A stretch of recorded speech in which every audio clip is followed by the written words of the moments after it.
Hello दोस्तों, मेरा नाम है इमरान। दोस्तों, आज के वीडियो में हम लोग समझने वाले हैं, अगर कोई पर्टिकुलर कंपनी स्टॉक मार्केट से डीलिस्ट हो जाती है और उस पर्टिकुलर कंपनी के शेयर बहुत सारे लोगों के पास में हैं, तो क्या उनके पास में जो शेयर है उसकी तो ट्रेडिंग अब स्टॉक मार्केट में हो नहीं रही क्योंकि कंपनी डीलिस्ट हो गई।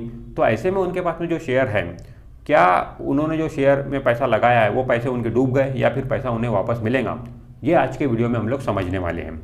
तो फ्रेंड देखिए, नॉर्मली कोई कंपनी है, मतलब वो दिवालिया हो गई, बंद होने की कगार पर आ गई, तो ऐसे में वो डिलिस्ट हो जाती है स्टॉक मार्केट से। ठीक है, सेबी उन्हें डिलिस्ट कर देता है, या फिर मतलब जो कंप्लायंस है, सेबी के जो कंप्लायंस है, कंपनी उसे फॉलो नहीं कर रही है, ऐसे में सेबी उसे डिलिस्ट कर देता है, स्टॉक मार्केट से हटा देता है। ठीक है, फिर ऐसे में क्या होता है कि वो शेयर की ट्रेडिंग स्टॉक मार्केट में हो नहीं सकती है।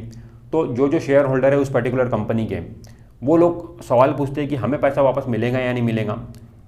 उन लोगों का पेमेंट कंपनी को करना है। इसके अलावा और बैंक होंगे, बैंक से कर्जा कंपनी लेती है, उन लोगों का पेमेंट करना है। कंपनी के एम्प्लॉयज़ रहेंगे, वो बोलेंगे हमें पैसा चाहिए। ऐसे बहुत सारे लोग हैं जो लोग बोलेंगे हमें पैसा चाहिए। ठीक है, अब कंपनी तो बंद हो रही है, लिक्विडेट हो रही है, तो ऐसे में एक लिक्विडेशन की प्रोसेस चलाई जाती है। मतलब कंपनी को बेचा जाता है, मतलब कंपनी की जितनी भी असेट्स है उसे बेचा जाता है। वो असेट बेचने के बाद में जो भी पैसा आएगा वो इन सारे लोगों को दिया जाता है। अब जैसे ही पैसा आएगा, ये सारे लोग बोलेंगे हमें पैसा चाहिए, तो सबसे पहले पैसा किसे दिया जाएगा, मतलब किस ऑर्डर में दिया जाएगा। पैसा तो एक लिमिटेड रहेगा, ठीक है, और सबका पेमेंट शायद ही हो पाएगा क्योंकि कंपनी दिवालिया हो रही है। ठीक है, कंपनी के पास में सिर्फ असेट्स हैं। ठीक है, असेट बेच से जितना पैसा आएगा अब सभी लोगों को मिलेगा इसकी गारंटी नहीं है। तो किस ऑर्डर में पैसा दिया जाएगा, तो उसके लिए एक कोड बना हुआ है। वो कोड है the insolvency and bankruptcy code 2016। उस कोड में लिखा हुआ है, सीक्वेंस लिखा हुआ है, ऑर्डर ऑफ सीक्वेंस, मतलब किस सीक्वेंस में लोगों को पैसा दिया जाएगा। तो सबसे पहला जो पेमेंट किया जाता है वो लिक्विडेशन कॉस्ट और द इंसॉल्वेंसी रिजोल्यूशन प्रोसेस जो लोग चलाते हैं, मतलब ये लिक्विडेशन करने की जो भी प्रोसेस है इसमें भी तो खर्चा आएगा। ठीक है, इसमें जो खर्चा आएगा वो खर्चा सबसे पहले उसका पेमेंट किया जाता है। जो लोग ये प्रोसेस चला रहे हैं उन लोगों का पेमेंट सबसे पहले किया जाता है। उसके बाद में दूसरे नंबर पर जो पेमेंट किया जाता है वो वर्कमैन, उस पर्टिकुलर कंपनी के जो वर्कमैन है उन लोगों का पेमेंट किया जाता है। वर्कमैन मतलब लेबर, जो दिहाड़ी मजदूर होते हैं, जो डेली वेजेस पर काम करने वाले हैं, ठीक है, मजदूर लोग, उन लोगों का पेमेंट सबसे पहले मतलब सेकंड नंबर पे किया जाता है और पिछले 2 साल तक का पेमेंट उन्हें दिया जाता है। ऑब्वियसली वो कंपनी दिवालिया हो रही है, बैंकरप्ट होने की तरफ आ रही है, तो बहुत कई महीनों से वो कंपनी ने उस लेबर लोगों का पेमेंट नहीं किया होगा, तो पिछले 2 साल तक का पेमेंट जितना भी बकाया है वो उन्हें दिया जाएगा। ठीक है, उसके बाद में अगला नंबर आता है सिक्योर्ड क्रेडिटर का। ठीक है, अभी जो सिक्योर्ड क्रेडिटर होते हैं उन लोगों का पेमेंट किया जाएगा। अब सिक्योर्ड क्रेडिटर मतलब हम बोल सकते हैं डिबेंचर होल्डर। ठीक है, उन लोगों का पेमेंट किया जाएगा। अब ये जो सिक्योर्ड क्रेडिटर है, इनके नाम पे अलग से कंपनी एक सिक्योर्ड मतलब सिक्योरिटी रखती है अपने पास में कंपनी। जैसे कि बोलेंगे कंपनी की ये बिल्डिंग है, कंपनी की बिल्डिंग है पर्टिकुलर, ये आपके नाम पे सिक्योर्ड है। ठीक है, मतलब वो सिक्योर्ड क्रेडिटर है तो ये आपके नाम पे सिक्योर्ड है। तो जो सिक्योरिटी में जो चीज़ रखी है, मतलब सिक्योर्ड जो चीज़ है, उसे कंपनी सबसे पहले उसे बेचेंगी। उसे बेच के जो भी पैसा आएगा उन सिक्योर्ड क्रेडिटर का उससे पेमेंट किया जाएगा। ठीक है, मान लो बिल्डिंग बेच के 100 करोड़ रुपए आ गए, ठीक है, तो वो पेमेंट किया जाएगा सिक्योर्ड क्रेडिटर को। ठीक है, बट ये जरूरी नहीं है कि जो पैसा आया है उससे सारे सिक्योर्ड क्रेडिटर का पेमेंट हो जाएगा। हो सकता है कि कुछ लोगों का हुआ और बस कुछ लोगों का नहीं हुआ। तो जिन लोगों का हुआ उनका तो हुआ, और जिन लोगों का पेमेंट नहीं हुआ उनको कंपनी बोलेंगी अगेन आप लाइन में आइए, आगे उनका नंबर और आता है फिर बाद में। ठीक है, आप लाइन में आइए।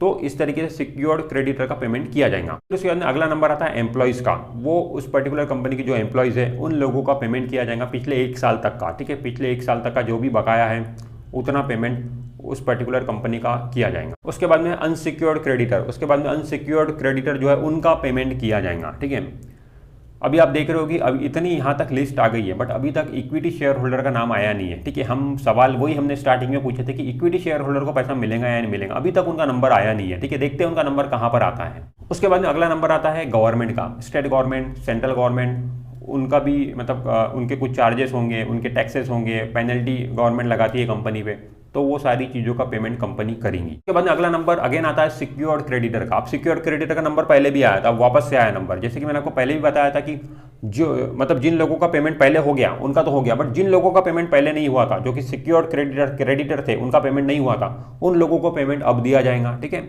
उन लोगों को पेमेंट अब दिया जाएगा। इसके अलावा any remaining dates and dues, इसके अलावा अब जिन जिन लोगों का और पैसा देना बाकी है, मतलब इक्विटी शेयर होल्डर को छोड़ के, इक्विटी शेयर होल्डर को छोड़ के और प्रेफरेंस शेयर होल्डर को छोड़ के जिन जिन लोगों का पैसा देना बाकी है उनका पेमेंट किया जाएगा। ठीक है, अगला नंबर आता है प्रेफरेंस शेयर होल्डर का। ठीक है, प्रेफरेंस शेयर होल्डर को पेमेंट किया जाएगा। अब यहाँ पर भी इक्विटी शेयर होल्डर का नाम नहीं आया, प्रेफरेंस शेयर होल्डर का नाम आया।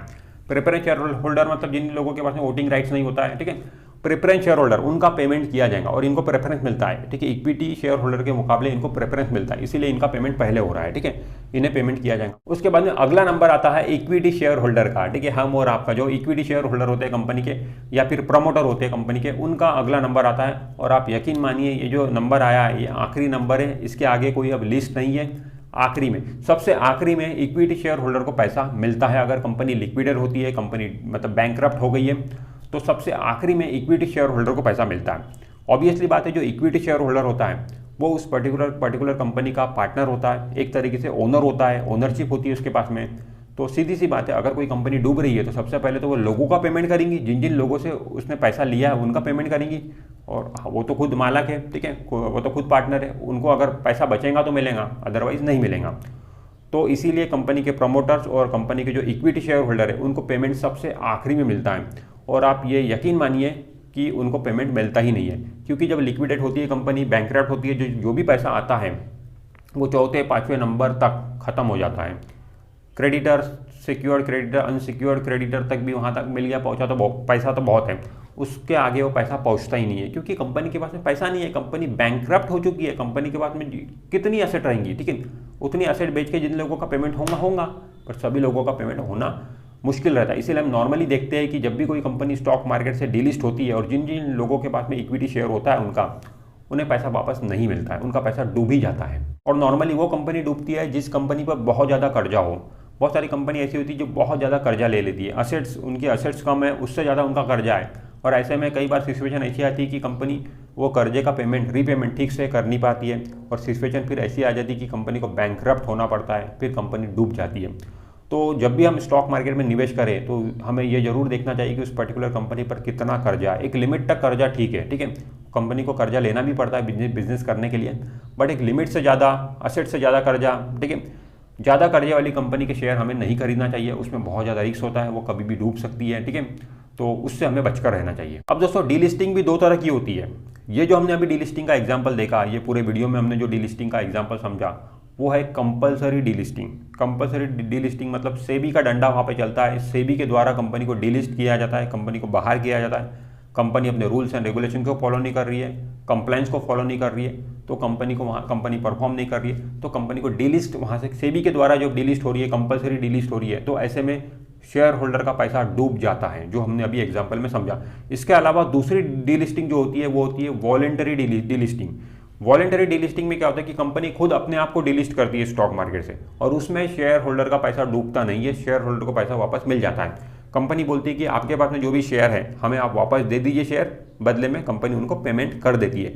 वॉलेंटरी डीलिस्टिंग, ठीक है, होता है। वॉलेंटरी डीलिस्टिंग में तो कंपनी को अगर लग रहा है कि उनका शेयर ठीक से परफॉर्म नहीं कर रहा है, या फिर कंपनी डीलिस्ट होना चाहती है, और भी कोई वजह हो सकती है, ठीक है, कंपनी की जो एक्सपेक्टेशन थी उसके मुताबिक शेयर परफॉर्म नहीं कर रहा है, कंपनी ने सोचा कुछ था, हो कुछ रहा है, तो या फिर प्रमोटर अपनी ही वहाँ पे लगा रहे हैं मन की, तो बहुत सारे कारण हो सकते हैं कंपनी वॉलेंटरी डीलिस्टिंग के, ठीक है। हमने एक एग्जांपल मतलब हाल ही में देखा था कि वेदांता का वॉलेंटरी डीलिस्टिंग हुआ था, ठीक है, वॉलेंटरी डीलिस्टिंग, उसमें शेयर होल्डर को पैसे मिले हैं, ठीक है। तो इस तरीके से वॉलेंटरी डीलिस्टिंग भी होता है। बट कंपलसरी डीलिस्टिंग जहाँ पर हो रहा है, जहाँ पर कंपनी डूब रही है, स्टॉक मार्केट से मतलब बाहर हो रही है, ठीक है, शेयर का भाव गिर रहा है, तो ऐसे में आप मान के चलिए कि वो शेयर में जो भी जिन लोगों के पैसा लगा हुआ है वो पैसा उनको वापस नहीं मिलेगा, उनका पैसा वहाँ पर डूब जाता है।